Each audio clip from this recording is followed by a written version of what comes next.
if you already have a very good assistant manager like Unai Emery or Arne Slot, are you sticking or twisting? Now, if you already have players from these teams at length, now I would say that you can save your free hit. I always believed that owning Arsenal Liverpool assets in your defense will give you an edge in the long run. Guys, welcome back to another video from the Football Herd. Hope you're doing wonderfully well. This is the Game Week 26 watchlist video in which I'll be discussing about who is the best assistant manager, whether I'll be free hitting on Game Week 29 or not, what are my plans there, and I'll be discussing 9 players at length, 3 from each segment of defense, midfield and attack, who can be your replacement for the Ahmads, the Gakpos, and who's the best defender to own also. So there's lots to cover, and if you do like this video, please do drop a like and subscribe to my channel. Any support will mean a lot to me. So without delaying any further, let's get started. So in this segment, I'll be talking about who's the best assistant manager for Game Week 26. Now there are 3 angles to it. The first one, whether you're free hitting in Game Week 29 or not. The second being, if you already have a very good assistant manager like Unai Emery or Arne Slot, are you sticking or twisting? And the third bit is that if you're twisting, then whether you'll opt for a manager who will not have a table bonus or a manager who will be having a table bonus. So it's a very tricky situation. I'll break it down for you guys. If you have the liberty of using a transfer and transferring out your current assistant manager and bringing a new manager in, then probably the Arsenal versus West Ham fixture and the Bournemouth versus Wolves fixture are the best ones in my opinion, because I believe that Arsenal will be winning. So you're confirmed at least 8 to 10 points if you bring in Arteta. Whereas if you target the table bonus, only 3 fixtures stand out in my opinion. First one being the Palace versus Fulham game, because Palace have been in a very good run, I believe. Then Ipswich versus Spurs, that might be surprising and full of surprises, but I'm not leaning towards that because Spurs have won back-to-back 2 games and they have a good run of form. It's difficult for Ipswich in my opinion. And then Leicester versus Brentford. Now it's a very unpredictable game, but this one has the biggest upside in my opinion if you are opting for Ruud van Nistelrooy. But if you ask me, I will myself be not that much interested in using a transfer and bringing in anyone, because I will be content with plot, because I have to conserve my free transfers, because I'm not willing to free hit in Game Week 29. And currently only 5 players play in Game Week 29 among the players that I have currently. So that's about it. And if you do have Arne Slot and you are in a similar situation as I am, then probably I'll play Arne Slot in Game Week 26. Now the pertinent question is whether you'll be free hitting in Game Week 29 or not. In my scenario, I will not be using the free hit in Game Week 29. Having said that, I'm in a very tight spot. I'll explain the tight spot to you, because I only have 1 free transfer as of now, and currently only 5 players start in Game Week 29 as of now that I have.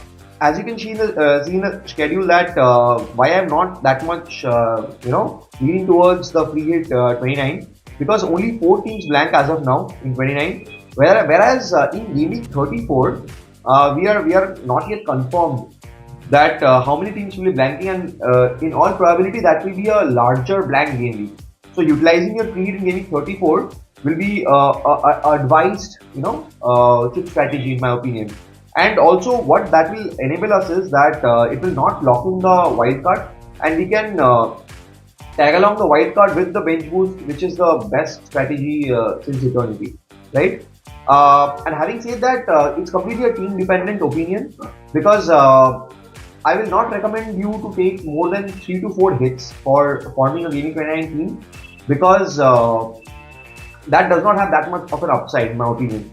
Because whether you have a large blank game week in 34 or you have a smaller game week in Game Week 29, the kind of upside that you're chasing is very important in my opinion. So long story short, if you have at least 6 to 7 players currently whom you can start in Game Week 29, and you have 3 to 4 free transfers till Game Week 29, then there is no point using the free hit.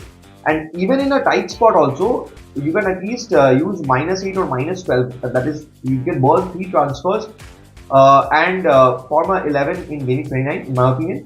But if it's worse than that, if you only have 3 to 4 players that you have currently who are starting in Game Week 29, then probably free hitting in Game Week 29 is the best route. Now, I'll also showcase the best lineup that you can build in Gaming 29, which will give you an idea as to what kind of a team we are looking at. Here you can see that we are targeting basically Wolves, City, and the likes of Nottingham Forest and Bournemouth. Now, if you already have players from these teams at length, now I would say that you can save your free hit and you can utilize completely, because Matheus Cunha and Chris Wood will be in a lot of teams, and so will be Kluivert and Dango, and similarly for Kirkes and Mbuemo also. So this is a very formidable 11 that I believe is a template-ish free hit for Gaming 29, and if you can achieve this team without even free hitting, then that's the best possible scenario in all probability. We'll run through the best assets to own currently and the ones to bring in. To start with the defenders, the first asset is Kirkes. Now, Kirkes has already got 1 assist and 1 goal from 6 shots and has already created 8 big chances in the last 10 game weeks and he's amassed 44 points. Now, Kirkes is in menacing form in my opinion, and one of the best defenders to buy. He also plays in Gaming 29, so that enhances the appeal a lot. Now, coming to the next defender, that's none other than Gabriel from Arsenal. Now, Gabriel, as you can see that Arsenal have kept a clean sheet, and the ones who have doubled up on Arsenal assets are, laughing and having a gala time. And I believe I have always believed that owning Arsenal Liverpool assets in your defense will give you an edge in the long run. The Munos, the Kirkes, and the Aitnuris and the Mikhailenkos will definitely give you points, but not in that consistent manner in which an Arsenal or Liverpool asset will. Now, when you talk about the numbers, he's already amassed 40 points in the last 10 game weeks and he has got 1 assist. Now, his goals have dried up, but I believe that they are around the corner, because in set pieces, he's equally menacing just like he was in the beginning of the season. So, coming to the next player, that's none other than Ryan Aitnuri. Now, Ryan Aitnuri, because he has a very good run of fixtures and he also plays in Gaming 29. So, if you're looking to build onto your lineup for Gaming 29, he's a very good asset in my opinion. And as you can know, he's playing out of position. He's already got 2 assists from 4 shots and amassed 27 points in the last 10 game weeks. Now, coming to the midfielders, the first midfielder is Dango. Now, I'm talking about Mutaro for a long time. He's playing out of position. Now, Evanilson is knocking at the door, and after the international break, probably he will be back. But I believe it's a very good time to cash in on this opportunity. He's already got 7 goal contributions, 2 assists and 5 goals from 27 shots, and created 11 big chances and amassed 56 points in the last 10 game weeks. And I believe that he is right up there. If not the best asset to own from Bournemouth, he is right up there because he's not on pens. That is the only advantage that Kluivert has over him. Other than that, Dango is one of my favorite assets to own from Bournemouth. Now, coming to the next player is quite a differential in my opinion. It's Mitoma. Now, we have already seen the fantastic first touch that contributed to the goal and the kind of football that Brighton are playing. Mitoma is very fundamental in that. He has amassed 44 points in the last 10 game weeks with an XGI of 2.5 and 3 goals from 14 shots and 1 assist. And I believe that Mitoma is a very fundamentally important player for Brighton, just like I was speaking very highly of him. And we are seeing that he is the favorite asset to own currently from Brighton and not João Pedro any longer. Now, coming to the third asset, it's none other than Oneri. Now, Oneri has blasted and arrived at a very crucial time for Arsenal, and the kind of menace that he possesses playing from the right is insane in my opinion. Now, he's also a wonder kid in my opinion, and he's not making us feel that Saka is absent in certain bits and pieces. He's not able to cover that much, but the kind of price point that he is in and the kind of upside that he offers is insane in my opinion. Right? He has already got 1 assist and 2 goals from 9 shots and created 5 big chances. Now, he has amassed 26 points in the last 10 game weeks. It's a fair sample size in my opinion. If you take into consideration the last few matches, you'll understand why he's that much important. And I believe that he's a very good short-term punt. And if you're looking to climb up the ranks and opt for a differential, Oneri is a very fundamental asset currently in my opinion. Now, coming to the forwards, in forwards I have selection of Matheus Cunha to start with. Now, Matheus Cunha has already got 1 assist and 5 goals from 36 shots and created 12 big chances. and he will be one of the main players in Game Week 29, where he faces Southampton away. Now he's amassed 52 points in the last 10 game weeks and cleared 12 big chances, which is massive.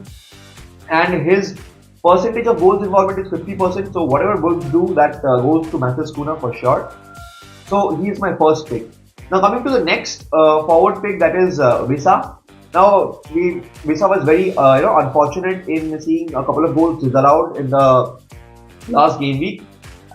But having said that, he has already amassed 1 assist and 2 goals from 30 shots and 8 big chances created with an expected goals involvement of 6, which is massive in the last 10 game weeks, and amassed 32 points.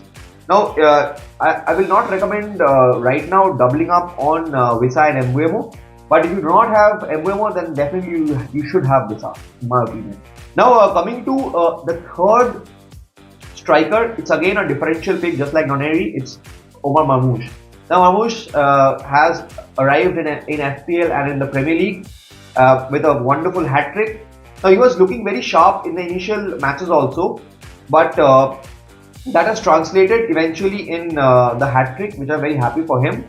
He has already got 1 assist and 3 goals from 7 shots and created 4 big chances and XG 1.4, which is amazing in my opinion. He also passes the eye test, and he's playing just around Erling Haaland and taking those attacking positions. In my opinion, you can say he's the Morgan Alvarez of Manchester City, and you will be able to cover a bit of Erling Haaland or a bit of Manchester City in the 7.1 million price bracket, which is insane in my opinion. So he's right up there amongst the best differentials to own currently. So that's it guys, that was all about the Game Week 26 watchlist video, in which I discussed at length about the assistant managership, the free hitting Game Week 29. If you have liked this video, please do like and subscribe to my channel. That will mean a lot to me, and do comment below as to whether you're free hitting in Game Week 29 or not. And all the best for Game Week 26, and I'll catch you guys in the next one.